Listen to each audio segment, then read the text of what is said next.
Salut Romain, merci de nous rejoindre sur ce podcast pour discuter aujourd'hui du pouvoir de décision des utilisateurs de la DeFi à travers les tokens de gouvernance des DAO, ces fameuses organisations autonomes décentralisées. Tu fais partie du protocole Paladin, qui vient d'ailleurs de faire son airdrop. On va en discuter à la fin de l'épisode, qui consiste justement, Paladin, à récupérer le pouvoir de vote des utilisateurs des jetons de gouvernance qui n'utilisent pas leur pouvoir de vote pour les mettre à disposition de personnes qui souhaitent justement obtenir une puissance de frappe plus importante lors de décisions émises par ces DAO. 95% des utilisateurs ne votent pas les décisions des gouvernances, justement. Et c'est là que tu interviens. On va discuter de tout ça, on va discuter de Paladin et de ces enjeux de gouvernance qui sont très importantes aujourd'hui à l'ère où on bâtit la première couche de la finance décentralisée. Est-ce que tu peux te présenter en quelques mots, nous dire quelques mots sur Paladin avant qu'on discute de tout ça, s'il te plaît? Oui, pas de souci. Enchanté, moi du coup c'est Romain Figréo. On a monté Paladin avec mon cofondateur Valentin. On a aussi notre propre Valentin chez Paladin, on l'a monté à partir d'un hackathon qui a eu lieu en janvier. Donc ça fait presque un an que le projet est en cours de développement et on a sorti notre solution en septembre. Donc on est live depuis un tout petit peu plus d'un mois. Aujourd'hui le protocole il a environ 11 millions de dollars de TVL et on vient d'annoncer la sortie de notre token. Donc, pour donner un petit peu plus de contexte sur ce qu'on est en train de construire, mon cofondateur, lui, il est ingénieur en sécurité informatique et moi, à la base, je suis juriste en droit bancaire. L'idée, c'est que quand on a commencé à découvrir la finance décentralisée, à ses débuts, quand on a rencontré les gens de Maker, de AV, on s'est rendu compte que de plus en plus, ces protocoles allaient prendre une importance de plus en plus basique au niveau financier et que la gouvernance allait devenir un élément central. En effet, en fait, la grande innovation qu'on est en train de voir aujourd'hui en crypto, c'est celle de la décentralisation. Ce n'est pas forcément les outils qu'on construit dessus, parce que ceux-là ils existent déjà en finance traditionnelle. En fait, c'est en le construisant sur cette brique décentralisée qu'on peut les avoir de manière ouverte, on peut les avoir en open source, accessibles à tous. Et donc, ce qui est très important, c'est donc que tous ces outils restent décentralisés. Le problème, c'est que la technologie c'est pas suffisant qu'elle soit juste décentralisée, il faut aussi que le consensus social par-dessus soit décentralisé. Pourquoi? Parce qu'en fait, si le consensus social par-dessus n'est pas décentralisé, eh bien, à chaque fois qu'il y a une mise à jour, à chaque fois qu'il y a des paramètres à modifier, eh bien, ce sont par exemple l'équipe de développement, comme nous pour Paladin, par exemple, qui vont décider ce qui devrait être modifié. Ce qui est dangereux, c'est que du coup, il y a un point d'accès centralisé par rapport au niveau de l'équipe. Donc, c'est pour ça qu'en fait, la gouvernance décentralisée, ça va devenir un enjeu de plus en plus important. C'est parce qu'en fait, ça va devenir la condition indispensable d'un projet décentralisé. Et justement, on va en discuter tout au long de cet épisode avec l'importance, tu le disais, des tokens de gouvernance qui sont associés à ces DAO. On avait d'ailleurs fait, je le mettrai en description et en fiche tout de suite, un petit épisode avec Marc Zeller sur l'importance des DAO et qu'est-ce que sont ces organisations autonomes décentralisées pour les traduire en français. Et c'est amusant, donc pour reprendre un petit peu, en janvier, vous avez cette idée-là, vous la peaufinez, tu montes une équipe et assez récemment, il y a quelques mois, vous faites une levée de fonds et vous récoltez 2,2 millions d'euros, si je dis pas de bêtises. Oui, voilà, en fait, on a levé 2,5 millions de dollars, donc tu as dû faire le calcul très vite. C'est ça, en fait, l'idée, c'est que on avait un produit qui nous paraissait intéressant. Après, nous, on a une vision vraiment à quelques années. Et quand je dis quelques années, on est plutôt sur 3, 5, 10 ans sur ce qu'on aimerait construire aujourd'hui. Parce que globalement, ce qu'on a construit, la base, c'est-à-dire du prêt de droit de vote, aujourd'hui, on veut l'étendre pour arriver à faire un écosystème qui aura pour unique but de démocratiser l'activisme financier. Aujourd'hui, on aimerait que n'importe qui soit capable, grâce aux technologies que Paladin est en train de développer, de participer dans des gouvernances. Donc, c'est des gouvernances crypto aujourd'hui, peut-être des gouvernances d'entreprises cotées en bourse demain. Il y a un manque de participation du public, entre guillemets, retail, donc de vous et moi, à la participation de ces gouvernances. Ce n'est pas seulement aux directeurs des équipes et à des fonds d'investissement de participer dans ces entreprises. Tout le monde a une part du capital aujourd'hui, donc tout le monde devrait avoir le droit de parler. Et justement, avant de poursuivre et de comprendre ces enjeux-là, quelle est la différence, histoire de rappeler un petit peu s'il y a des différences ou des similitudes pardon, entre les actions d'entreprise et les tokens de gouvernance des DAO? Alors, c'est un très bon sujet. Les tokens de gouvernance aujourd'hui, ils n'ont pas de définition juridique. Je suis désolé, je me base sur mon expérience de juriste. Une action, en fait, ça représente quoi? Une action, ça représente un bout du droit de propriété sur la société. Donc en fait, quand vous êtes actionnaire, vous avez un pourcentage de la société, souvent infime avec une action. Et ce droit de propriété, il vous donne accès à un droit de vote dans ce qu'on appelle les assemblées générales. Voilà, donc ça c'est globalement ce que représente une action. Et en fait, c'est lors d'une assemblée générale qu'on va voter pour ou non pour les dividendes. Donc en fait, les dividendes, c'est un corollaire du droit de vote qui est un corollaire du droit de propriété. Alors le problème dans un protocole décentralisé, c'est que la notion de propriété, elle n'existe pas. Parce qu'en fait, quand vous déployez un protocole, il est mis sur la blockchain et en fait, on ne peut pas le retirer. Donc il n'y a pas de notion de propriété, il n'appartient à personne. En revanche, il y a un droit de décision sur la modification des paramètres du smart contract. Et donc, le jeton de gouvernance, finalement, c'est quoi? C'est un bout du droit de décision de la modification, donc de la prise de décision d'un protocole, donc un ensemble de certains smart contracts. En fait, la différence avec une action, elle est très simple à base, il n'y a pas de notion de propriété. Vous ne possédez rien. Par contre, vous avez de l'influence.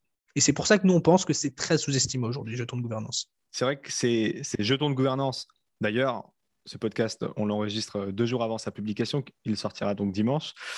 Et donc, nous l'enregistrons vendredi.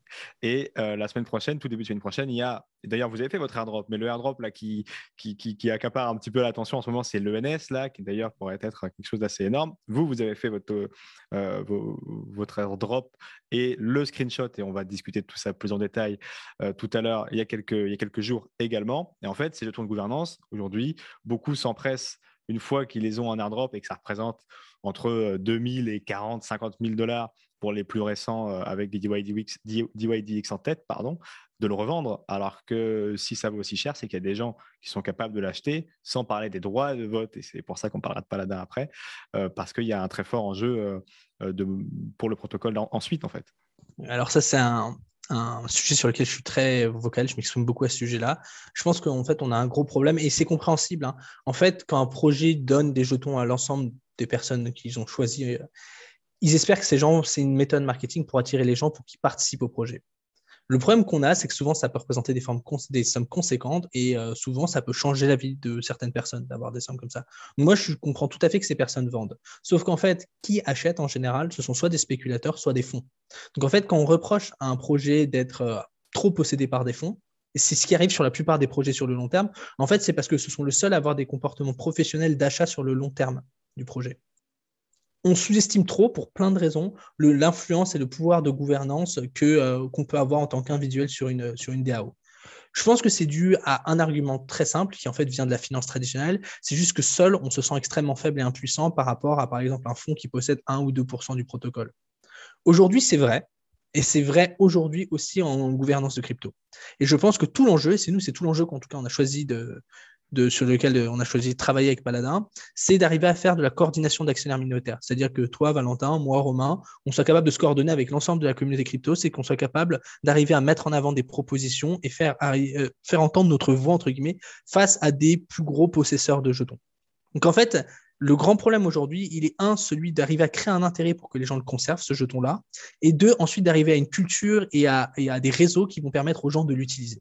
Est-ce qu'on peut justement donner quelques exemples d'actions qu'on peut effectuer avec un token de gouvernance et qui est communément proposé par les DAO des plus gros projets pour qu'on comprenne un petit peu de quoi on parle. Est-ce que c'est changer juste la couleur du front-end ou est-ce que c'est plus profond que ça et si c'est plus profond, qu'est-ce que c'est? Alors oui, ça c'est quand même beaucoup plus profond que ça. Je vais donner 2 exemples. Il y en a un qui a purement 3 exemples. Il y en a un qui va être purement financier. Aujourd'hui, par exemple, sur la gouvernance de Curve, une partie du droit de vote de Curve permet notamment en fait, d'équilibrer les jauges. Donc, en fait, ça veut dire qu'en tant que possesseur de droit de vote, on a le pouvoir de contrôler la distribution du jeton Curve. Et ça va être la même chose pour le sushi. Donc, en fait, ça veut dire que si on est une DAO et qu'on a un stablecoin ou une autre paire qu'on souhaite incentiviser, on n'a pas besoin de donner ses propres tokens. Si on a suffisamment de pouvoir en gouvernance chez Curve, eh bien, ce qu'on peut faire, c'est qu'on va rediriger la distribution de Curve vers ces paires sur Curve et donc on aura plus de liquidity mining et donc plus de personnes qui vont vouloir investir dans cette paire Curve. Ça, c'est la première chose, purement financière. La deuxième, elle est plus intéressante. Aujourd'hui, il y a un vrai intérêt et un des plus grandes parties les plus développées de la crypto, c'est le levier, notamment ce qu'on appelle les prêts surcollatéralisés, donc sur AV, sur Compound, avec Rari Capital. Sur AV, qui est une des plateformes les plus qualitatives du marché sans discussion. Ce qu'on est en train d'observer, c'est qu'il y a une vraie bataille pour rentrer en tant que collatéral dessus. Ça veut dire quoi? Ça veut dire qu'en fait, moi, mon jeton, il a une valeur, mais parfois, je n'ai pas forcément envie de le vendre, on en a parlé tout à l'heure, mais j'aimerais m'exposer à d'autres cryptos ou faire quelque chose d'autre avec cet argent-là, sans pour autant le vendre. Donc, qu'est-ce que je fais? Je mets mon ETH ou je mets, par exemple, mes jetons unis sur AV et j'emprunte des stablecoins par-dessus et je les réinvestis dans quelque chose d'autre. Donc, l'intérêt, c'est par exemple, on crée aujourd'hui, pendant ce podcast, le Valentin Coin. Et en fait, on fait une action de gouvernance pour que le Valentin Coin rentre en tant que collatéral au sein de AV et tu pourras emprunter des stablecoins par-dessus. Donc, l'intérêt, il est pour les gros holders, pour les investisseurs long terme, pour l'équipe, c'est qu'en fait, ils vont pouvoir faire d'autres choses avec leurs fonds sans pour autant vendre leur part. Donc, il y a un vrai intérêt, en fait, qui est extrêmement puissant en termes de relais à être capable de rentrer en tant que collatéral ou de se faire whitelister dans d'autres protocoles pour faire des choses. Par exemple, pour rentrer dans les jauges curves, à un moment, il fallait se faire whitelister. Et après, il y a une troisième chose qui est en train de se développer, c'est les services et les dons, enfin les grants, ce qu'on appelle les grants, notamment dans DAO. Je vais reprendre l'exemple d'AV, où en fait, il y a des sommes qui sont énormes. Ce qu'il faut comprendre, c'est que la plupart de ces trésoreries, elles contiennent des dizaines de millions jusqu'à des milliards en trésorerie. Donc, on parle de très grosses trésoreries qui ont des moyens très conséquents. Sur AV, il y a eu un vote qui était extrêmement intéressant par une société qui s'appelle Gauntlet, qui fait de la gestion de risque automatisée, donc algorithmique, et ils ont fait voter leur service, c'est-à-dire qu'ils sont arrivés auprès de la gouvernance, ils disent voilà, on aimerait gérer la gestion de risque de AV de manière trimestrielle, et on va demander 2 millions de dollars par trimestre pour le faire. Donc, je ne prends absolument pas parti. Ce que je suis en train de vous dire, c'est qu'il y a une société qui a réussi à se faire voter 2 millions de dollars de chiffre d'affaires par trimestre via la gouvernance. Donc, ça fait 8 millions de dollars par an quand même. C'est des sommes qui sont très conséquentes. Et c'est arrivé parce que des gens ont voté pour eux. Donc, voilà. Aujourd'hui, les enjeux de la gouvernance, ils sont très vastes. Je pense ils sont voués à énormément évoluer parce qu'en fait, une des forces de la crypto et notamment de la finance décentralisée, c'est la composabilité et créer de la flexibilité sur certains outils. Et je pense que le droit de vote ne se résume pas purement à contrôler un protocole, mais par exemple à contrôler ses actifs. Donc, on pourra aller voir un protocole qui a beaucoup de trésorerie et leur faire voter qu'ils mettent toute leur trésorerie dans Paladin parce que ça serait lucratif pour eux. Moi, si je fais ça, par exemple, avec Uniswap, tout d'un coup, ils mettent 8 millions de dollars unis en jetons unis dans mon protocole, bah, j'ai 8 milliards de trésorerie, de TVL, pardon. Mais voilà, la gouvernance est extrêmement puissant. C'est d'autant plus puissant qu'en fait, il y a très peu d'organes régulateurs aujourd'hui, entre guillemets, de veto. Donc, en fait, sur AV, sur Yearn, il me semble sur Compound aussi, vous avez des espèces de. Sur AV, ils appellent ça le gardien, sur Yearn, ils appellent ça le White Shad. En fait, c'est des entités qui peuvent créer un veto et qui peuvent annuler via un multisig une proposition de gouvernance qui paraît malicieuse. Mais il y a des protocoles sur lesquels ça n'existe pas. Donc, en fait, n'importe quelle proposition qui passe, quelle que soit la manière, eh bien, en fait, elle est automatiquement activée par du code.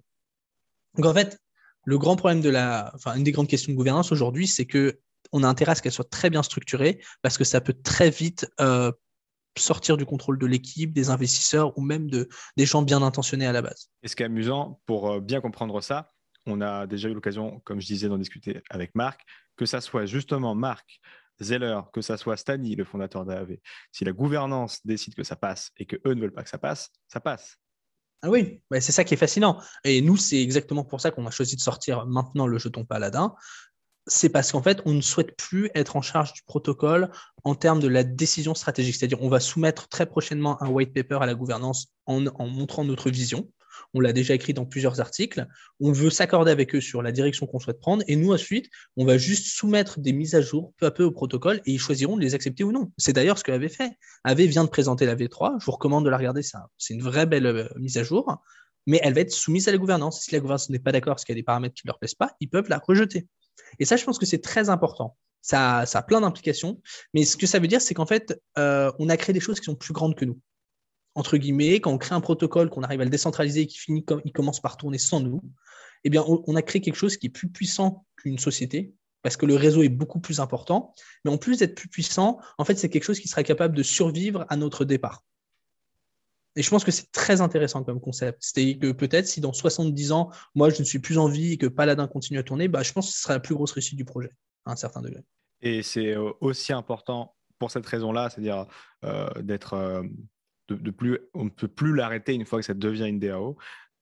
Et aussi parce que la régulation pourrait se mettre en travers de la route de ces protocoles et que si ça devient une DAO et donc que l'organisation est décentralisée, comment c'est caractérisé ce type d'organisation aujourd'hui, toi qui as fait un peu de droit?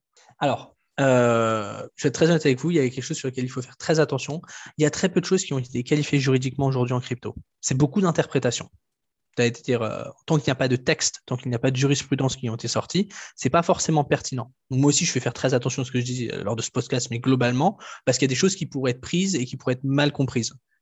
On n'est pas là pour faire du conseil juridique, on n'est pas là pour faire du conseil juridique, nous on est là pour construire un projet.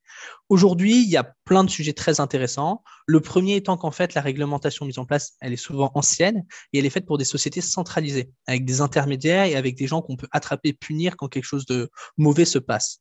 En crypto, c'est un petit peu différent. Parce que l'équipe n'est plus forcément, comme on l'a dit, responsable de ce qui se passe sur son protocole. Et donc, ça veut dire que c'est compliqué de les tenir pour responsables de, par exemple, faire tourner un service financier. Ça ne veut pas dire que ça ne sera pas le cas. Il y a beaucoup de réglementations qui poussent dans cette direction-là. Ça, c'est la première chose. La deuxième chose, c'est qu'en fait, une DAO, on aime dire que c'est une entité décentralisée, etc. Le problème, c'est que ça reste une entité juridique qu'il va falloir qualifier un jour ou un autre. Et donc, la grande question, c'est où est-ce qu'on mettra, où est-ce qu'on incorporera, où est-ce qu'on créera l'entité juridique de notre DAO? Est-ce qu'on va créer des nouvelles entités juridiques qui lui correspondront? Mais il y a des DAO qui aujourd'hui correspondent à des associations, à des fondations, à des sociétés, et c'est juste qu'elles n'ont pas la qualification juridique. Donc, c'est quelque chose qui est fascinant. Et de toute évidence, les DAO ont vocation à exploser en termes d'utilisation. Le problème, c'est qu'on est convaincu qu'on a inventé des DAO, alors qu'en fait, si on regarde les systèmes qui existent auparavant et certaines organisations, ce sont des DAO, sauf qu'elles n'ont pas la structure sur la blockchain. En fait, à mon sens, la DAO telle qu'on la voit aujourd'hui, c'est une infrastructure informatique sur laquelle on crée des organisations. Ce n'est pas une organisation en elle-même. Enfin, toi et moi, Valentin, on pourrait commencer à parler, monter un projet tous les deux juste lors de ce podcast. Ce n'est pas pour autant dire qu'on a créé une DAO en termes d'infrastructure. Mais pour autant, on est en train de se coordonner de manière décentralisée. Et on pourrait inviter mon équipe, l'équipe de Cryptos, des gens qui nous écoutent aujourd'hui, et pour nous rejoindre. On n'a pas besoin de l'infrastructure blockchain. Oui, effectivement. C'est important de préciser. Et sur justement votre solution Paladin dans tout ça, elle se positionne parce que au-delà des airdrops et des sommes conséquentes que ça peut être, au-delà du fait qu'on puisse utiliser des tokens de d'autres protocoles pour les mettre dans des protocoles décentralisés, on peut mettre Uni de Uniswap dans certains protocoles pour avoir un collatéral et ce genre de choses. Donc, ils ont une valeur fiduciaire.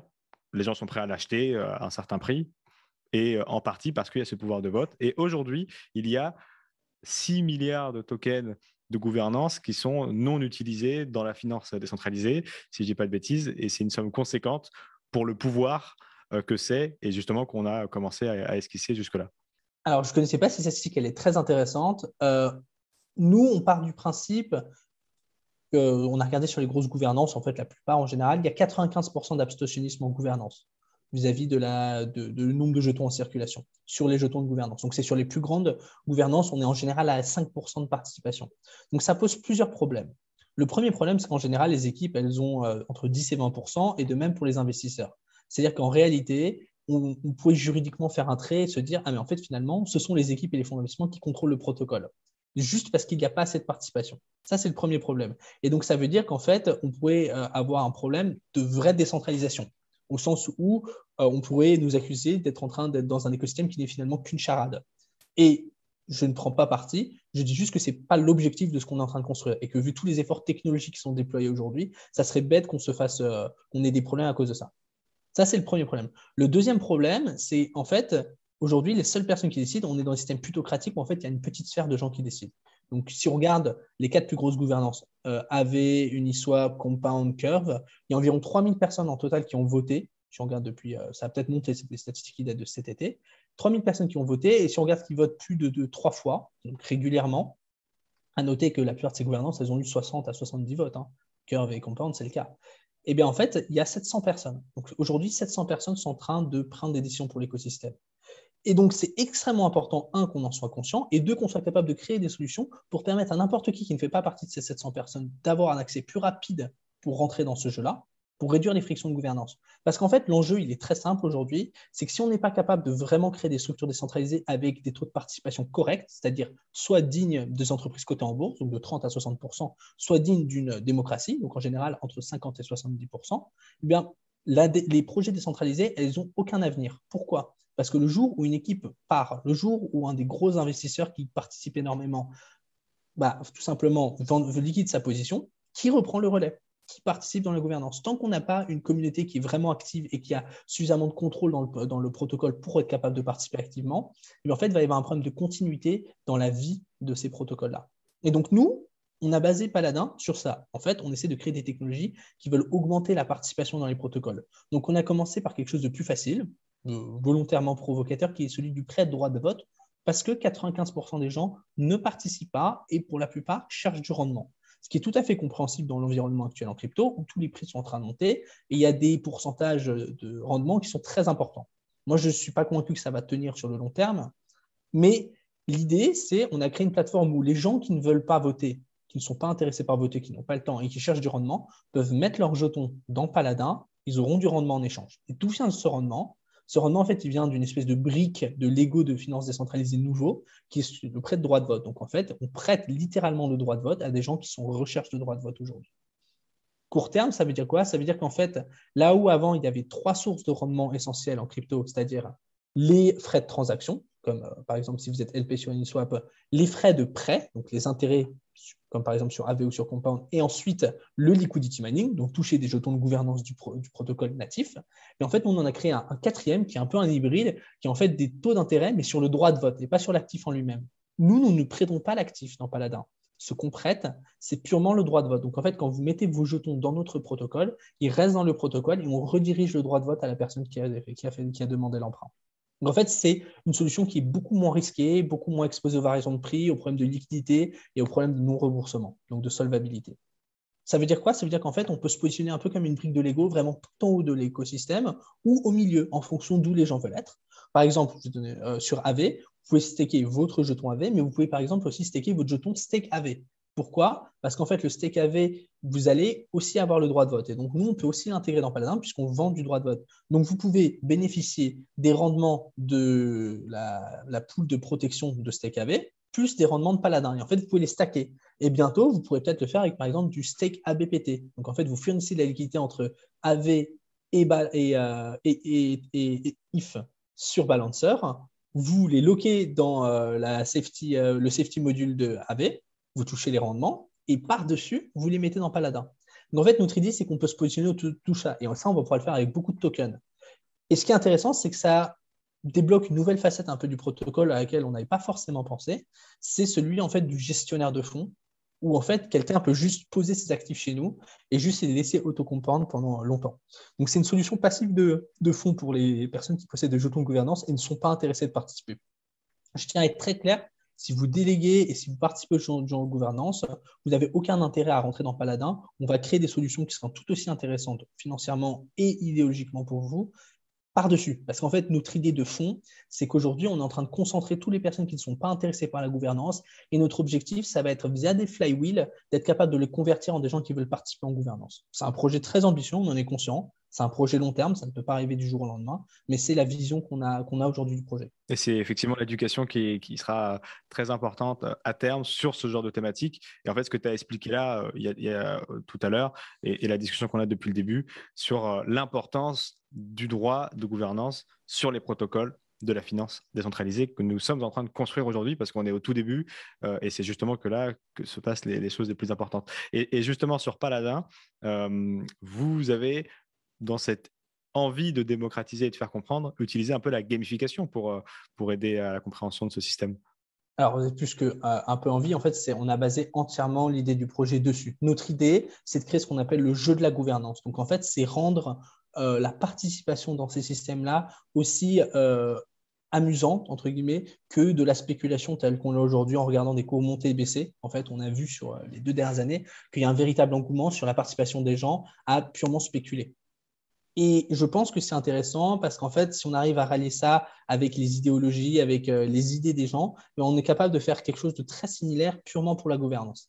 Et le jour où on arrive à faire ça, ça sera plus que juste une petite innovation ou quelque chose de marrant. En fait, ça sera un nouveau pas du capitalisme où on aura un capitalisme qui sera beaucoup plus ouvert et où les gens pourront beaucoup plus s'exprimer.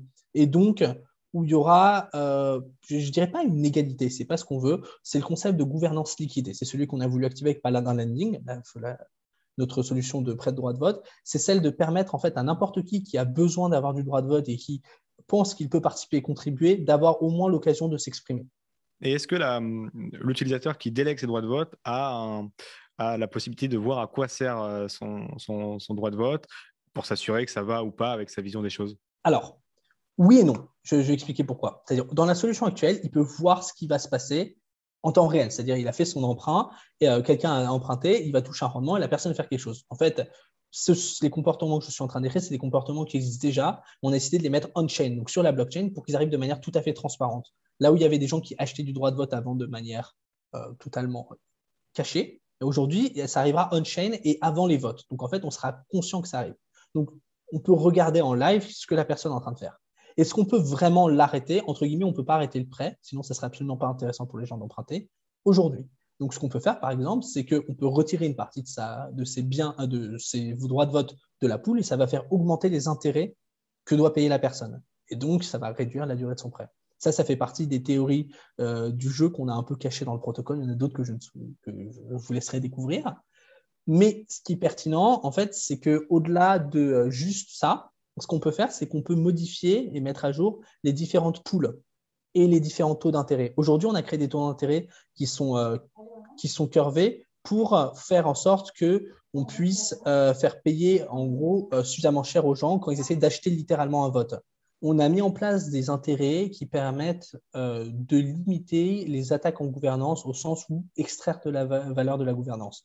En fait, ce qu'on est en train de dire, c'est qu'acheter purement un droit de vote via Paladin sera tellement cher que ça restreindra en fait les gains qu'on peut en tirer. L'idée, c'est que plus on achète un droit de vote en conséquence, plus ça coûte cher. Donc, pourquoi est-ce que c'est pertinent? C'est parce qu'en fait, nous, on a designé la solution pour que ça permette aux gens d'avoir une plateforme supplémentaire. Par exemple, si vous manquez du soutien pour créer une proposition, vous pouvez emprunter sur Paladin. Si vous sentez que ça va être un petit peu juste pendant votre vote, vous pouvez emprunter sur Paladin. Par contre, si vous voulez acheter le vote de A à Z, ce ne sera pas une bonne idée d'emprunter sur Paladin parce que ça va coûter des dizaines et des dizaines de millions de dollars. Et ça sera extrêmement lucratif pour les gens qui prêtent sur Paladin. C'est les personnes qui ont déposé leurs fonds. Donc, ça, c'est la première partie. La deuxième partie, c'est qu'en fait, on aimerait mettre en place des pools qui sont en fait modifiables. Ça veut dire quoi? Ça veut dire que ces pools, les personnes qui déposent dedans pourront, via la gouvernance, être capables de choisir les règles qui vont les régir. Donc, par exemple, est-ce qu'il y a une whitelist? Est-ce qu'on peut prêter qu'il y ait une certaine liste de personnes ou on peut prêter qu'un certain montant? Ça, c'est des choses qui sont aujourd'hui en développement. Ça met un petit peu plus de temps et elles ne sont pas pertinentes tant que les poules n'ont pas atteint une certaine taille. Aujourd'hui, toutes nos poules ont entre 2 et 5 millions de dollars. Nous, on estime que pour que le protocole fonctionne vraiment entièrement, elles doivent être à ce qu'on appelle le seuil de proposition. Donc, c'est entre 20 et 50 millions par poule, ce qui est conséquent, bien sûr. Sur cette thématique de délégation de vote, est-ce que, imaginons, j'ai en tête deux exemples. L'exemple d'Uniswap, il y a quelques mois, quand il y avait la question de l'airdrop rétroactif, et puis que la communauté était majoritairement d'accord, mais qui n'avait pas atteint le nombre nécessaire de votants et donc elle avait été rejetée. Et dans d'autres registres où il y a des votes qui sont, prenons un exemple, avait demain fait une proposition de vote, 95% de la communauté vote pour la V3 d'AAV, et puis il y a un mec de Goldman Sachs, parce qu'on en parlait tout à l'heure, ou d'une autre grande banque ou autre, qui arrive et qui n'en veut pas, au BNP, Caisse d'épargne, je ne sais, Barclays, pour en citer d'autres, et de viser personne, finalement se dit, moi j'en veux pas, j'achète un droit de vote chez Paladin et je renverse la tendance. Est-ce que c'est dangereux ou est-ce que c'est le jeu? Alors, non, ça c'est dangereux. Pourquoi? Parce qu'en fait, ce qui se passe, c'est que si on peut acheter un droit de vote pendant le vote, ce qui se passe, c'est que n'importe qui a vraiment les moyens peut dicter le vote. Donc, par exemple, Valentin, tu n'es pas d'accord avec ce vote-là, tu achètes suffisamment pour avoir le vote non. Moi, je suis encore plus riche que toi, j'achète juste un vote de plus et j'inverse encore la tendance. Et donc, en fait, ça va juste être une espèce de jeu de ping-pong entre les riches. Donc ça tue la gouvernance. Et nous, notre intérêt en tant que paladin, mais même dans l'écosystème plus en général, ce n'est pas de tuer la gouvernance, c'est de la renforcer, c'est de renforcer la participation. Mais en fait, le mécanisme que tu as décrit ne peut arriver qu'avant le vote en lui-même, c'est-à-dire avant que le snapshot, la photo de l'ensemble des personnes qui possèdent du jeton, soit prise. Donc, si tu prédis effectivement en amont que tu n'auras pas la popularité nécessaire et que tu achètes une grosse partie de vote, pourquoi pas? Mais encore une fois, ça va coûter extrêmement cher, des dizaines de millions. L'idée, c'est que tu peux très bien te dire, ça va être un vote serré, peut-être que je devrais avoir dans ma botte un petit peu plus de votes au cas où ça ne passe pas. Et donc, tu les empruntes en amont. Aujourd'hui, quels sont les protocoles justement que vous avez déjà de disponibles sur le site et combien de liquidités vous avez dans ces pools-là justement? Alors, moi, je pourrais sortir en live et te les dire. Aujourd'hui, on a Carrément. 4 jetons de 3 gouvernances. Donc, on a onboardé Uniswap, Compound et Aave, parce qu'on estime que ce sont les 3 gouvernances les plus actives aujourd'hui et celles où il y a le plus d'intérêt à participer en gouvernance. On a un total de un tout petit peu plus de 11 millions de TVL et on a 5 millions de TVL sur Uniswap, 3,3 millions sur Compound. Et sur AV, en fait, c'est divisé en 2 pools. Il y a la pool AV et la pool Stake AV. Alors, au début, on était un peu triste parce qu'on a remarqué que la pool AV était plus grande que la Stake AV. Et pour nous, la pool Stake AV, c'est notre vaisseau amiral aujourd'hui au sens où c'est la plus pertinente parce que ça auto-compound en fait toutes les rewards. Donc, en fait, tu as ton farm de paladin et après ton farm de AV qui coûte cher à claim souvent parce que ça farm pas assez. Et ben nous, il auto-claim via paladin. Et donc, en fait, tu n'as pas besoin de claim toi-même, ce qui est extrêmement pratique. Et en total, elle a 2,6 millions, les deux poules combinées, elles ont 2,6 millions de dollars. Donc, en fait, il y a 10 000 jetons AV, 10 000 jetons comp et 200 000 jetons unis aujourd'hui à disposition pour être prêtés. Et est-ce qu'il y a justement déjà eu cette action d'effectuer? Parce que là, vous êtes live depuis cette semaine, en fait, c'est très récent. Et puis, on parlera tout à l'heure de l'airdrop. Est-ce qu'il y a déjà eu un cas d'utilisation d'emprunt de vote ou pour l'instant, il n'y a eu que des dépôts? Alors, non, il n'y a pas eu que des dépôts. Il y a eu 17 emprunts jusqu'à maintenant. Ce ne sont pas des chiffres énormes non plus. Le protocole, après, il est relativement récent, comme on l'a dit. Il a pas une semaine, il a presque un mois aujourd'hui. Mais en fait, et on est conscient que c'est toute la complexité aussi du projet, c'est qu'en fait, le prêt de droit de vote tel quel, il n'est pas encore dans les mœurs des gens. Donc en fait, il y a tout un travail d'éducation pour qu'on arrive à vraiment attirer des grands rendements. Donc en fait, aujourd'hui, on a eu des petits prêts de gens qui voulaient tester nos solutions, de gens qui voulaient voir si ça fonctionne effectivement. Ça nous a permis d'avoir des rendements entre 1 et 7% en fait, sur ces actifs-là la plupart du temps. Aujourd'hui, on va être capable d'accélérer un petit peu la croissance via ce que beaucoup de gens font, et c'est une des raisons pour lesquelles on sortit un jeton, via une campagne de liquidity mining où en fait, on va récompenser les gens qui vont emprunter. Donc en fait, notre idée, ça va être de subventionner en partie les gens qui vont aujourd'hui emprunter sur Paladin, parce qu'on pense que c'est la manière de montrer l'intérêt de la solution. Et en fait, à partir du moment où il y aura 1 ou 2 emprunts, je pense que le marché aura compris la puissance de ces emprunts-là. Et à noter qu'en fait, le protocole n'a pas besoin de tant d'emprunts pour finalement en fait, tourner avec un rendement très intéressant, parce qu'en fait, ça coûte entre guillemets cher de prendre un emprunt de gouvernance et c'est fait pour. Et quand il y a des emprunts de gouvernance, c'est combien de temps ça dure? Parce que tu disais effectivement, si on retire, ça augmente rapidement. C'est de l'ordre de quelques minutes en attendant le snapshot, avant le snapshot, c'est avant, c'est combien de temps? Alors, effectivement, et c'est pour ça qu'aujourd'hui, il n'y a pas tant de gens qui empruntent ou même qui participent en gouvernance, parce que c'est hautement technique. Il y a des paramètres à comprendre. On ne peut pas emprunter quelques minutes ou quelques secondes, ça ne fonctionnera pas pour la plupart des gouvernances. On ne peut pas non plus faire de flash attack via la gouvernance. Ça avait été essayé il y a quelques années, il y a un an pile sur Maker, et ça avait marché. Ils ont changé aujourd'hui leur système. En fait, la plupart des gouvernances, quand on crée une proposition, elles demandent à ce qu'on conserve le proposal power, donc le nombre de jetons suffisant pour créer la proposition, dans le wallet pendant toute la durée de la proposition et toute la durée du vote. Donc ça peut être de 7 jours à 2 semaines. Donc ça veut dire que si à un moment vous passez en dessous de ce seuil-là, par exemple si quelqu'un vous a délégué qui retire sa délégation, n'importe qui peut annuler le vote en cours. C'est arrivé sur Uniswap durant le vote numéro 7. C'est justement, le vote a été annulé parce qu'en fait, un de leurs délégués avait retiré le vote.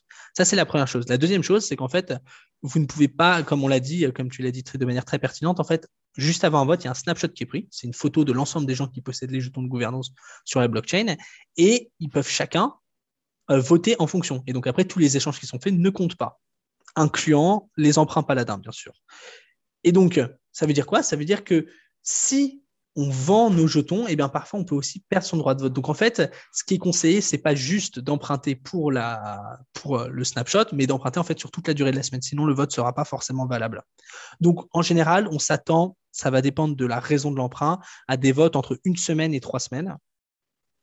Et peut-être un peu plus long pour les gens qui souhaitent construire des positions défensives dans leur gouvernance. Je vais montrer un exemple. On l'a dit tout à l'heure, même Stani et Marc aujourd'hui ne contrôlent plus AV. Si à un moment ils sont conscients qu'ils sont sur un sujet qui est un petit peu sensible, où ils n'ont pas forcément la plus grosse popularité et qu'ils ont besoin en fait d'être sûrs d'éviter une attaque de gouvernance ou un vote qui ne leur permettrait pas de construire leur plan, ils peuvent prendre un emprunt pendant une durée de 1 mois ou 2 mois, juste le temps en fait de résorber la situation. Donc l'idée aujourd'hui, c'est vraiment en fait de permettre aux gens d'avoir beaucoup plus de flexibilité dans la manière dont ils interagissent avec la gouvernance. Et on va discuter maintenant du token Paladin que vous avez lancé, voir un petit peu les critères d'éligibilité. Peut-être il y a des gens qui nous écoutent qui sont éligibles à l'airdrop. On en parlait tout à l'heure de des protocoles de gouvernance qui, pour faire un peu de pub et puis pour lancer la DAO, il faut bien qu'il y en ait qui aient le token, justement, donnent leur token de gouvernance à la communauté. Quels sont les critères pour avoir ce token PAL et justement on parlait de composabilité, d'interopérabilité. Est-ce qu'on peut se dire peut-être un jour on pourra emprunter du PAL sur Paladin pour pouvoir imaginer je ne sais quelle structure pour fermer le site Paladin si en fait on n'est pas content qu'il ait été utilisé pour quelque chose ou quelque chose du style? Alors, c'est notre espoir. Notre espoir, c'est que Paladin devienne un jeton des activistes, littéralement, et le protocole est dédié aux gens qui participent en gouvernance et qui veulent faire améliorer ce secteur-là. Donc, en fait, on a décidé de distribuer 1 million de jetons Paladin à l'ensemble des gens qui ont voté sur la gouvernance d'AV, de Curve, de Compound et d'Uniswap. Donc, c'est une grosse distribution, ça concerne plus de 5000 personnes.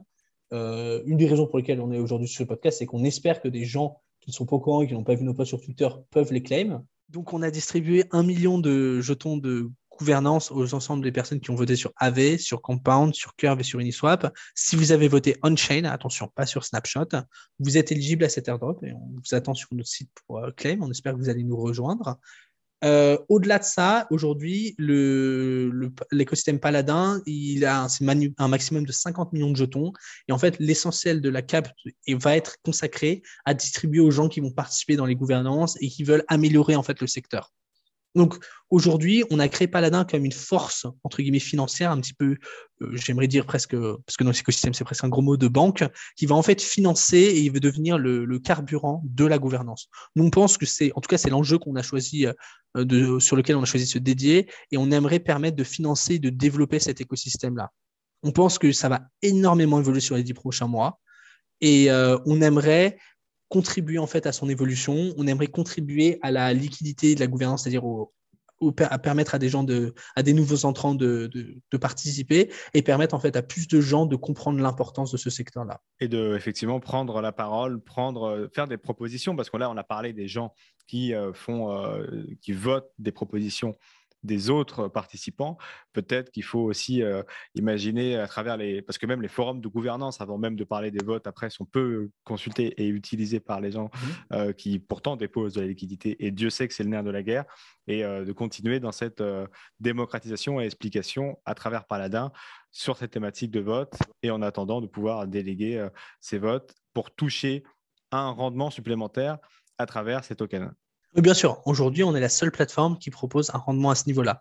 Je précise, parce que c'est très pertinent ce que tu as dit, les gens qui créent des propositions, ils ont un multiplicateur de facteur 3 sur leur airdrop. C'est les gens qu'on a tenu à le plus remercier et récompenser dans l'écosystème parce qu'aujourd'hui, il faut se rendre à l'évidence, au-delà même du taux de participation qui est très bas, il y a encore moins de personnes qui participent sur les forums et encore moins qui créent des propositions en gouvernance. Alors que c'est finalement pas si compliqué de le faire. Donc, il y a plein de barrières qu'il faut arriver à briser. Je pense qu'il y a un mythe, il faut arriver à motiver les gens de le faire. N'importe lequel d'entre vous qui nous écoute, même si vous n'avez pas de jetons, vous pouvez créer une proposition. Le plus compliqué, ça va être de se faire entendre et de trouver les bons alliés. Et la réalité, c'est qu'en fait, ce sont des compétences de finance traditionnelles, cela. C'est du réseautage, c'est être capable de faire passer des actions en gouvernance, et c'est ce que des banquiers d'affaires et des fonds d'investissement savent faire. Donc, en fait, une des parties qui est un petit peu effrayante dans cet écosystème-là, c'est qu'on est en train de se rendre compte qu'on est dans ces systèmes qui, en ce moment, fonctionnent très bien. Il y a des gens qui roulent littéralement sur l'or, avec des trésoreries qui sont très complètes. Et à côté, on a un écosystème qui est spécialisé, celui de la finance traditionnelle, de gérer et d'extraire de la valeur de ce genre de système-là. Et ils ne sont pas encore conscients à quel point la finance décentralisée fonctionne. Il faut faire très attention parce que ça va venir très vite. Jusqu'à il y a très peu de temps, les financiers de la finance traditionnelle, ils étaient très heureux de se contenter d'un index, d'un ETF sur le Bitcoin. Le Bitcoin, c'est l'arbre qui cache la forêt en réalité dans la finance décentralisée. Il y a beaucoup de choses en développement par-dessus qui sont autrement plus lucratives et autrement qui ont un potentiel de développement extrêmement important encore aujourd'hui. Et donc, le danger, c'est que demain, un Goldman Sachs ou autre très grosse banque d'investissement débarque et en fait explose la gouvernance littéralement et prenne le contrôle d'une partie de la trésorerie. Donc, il faut faire très attention parce qu'aujourd'hui, je pense que nous ne sommes pas prêts à lutter contre les acteurs de la finance traditionnelle sur un terrain que l'on pense être le nôtre, mais qui en fait, auquel on n'a pas encore les compétences et l'organisation nécessaires. Excellent. Merci beaucoup, Romain, pour toutes ces explications. J'espère que cet épisode vous aura plu, que vous comprenez maintenant l'importance de ces tokens de gouvernance, pourquoi certaines whales, certaines personnes sont capables d'acheter les tokens issus de airdrop à certains prix et qu'on a vu justement des airdrops s'acheter à 10, 15, 20, 30, 40 000 dollars ces dernières semaines sur certains protocoles pour justement avoir une place importante dans la direction des DAO et des propositions qui y sont faites. J'espère que cet épisode vous a plu. N'hésitez pas à nous faire vos retours en commentaire et à nous poser toutes vos questions. On se fera un plaisir d'y répondre. D'ici là, restez curieux et connectez au site de cryptost.fr pour être à l'affût de toutes les dernières news crypto.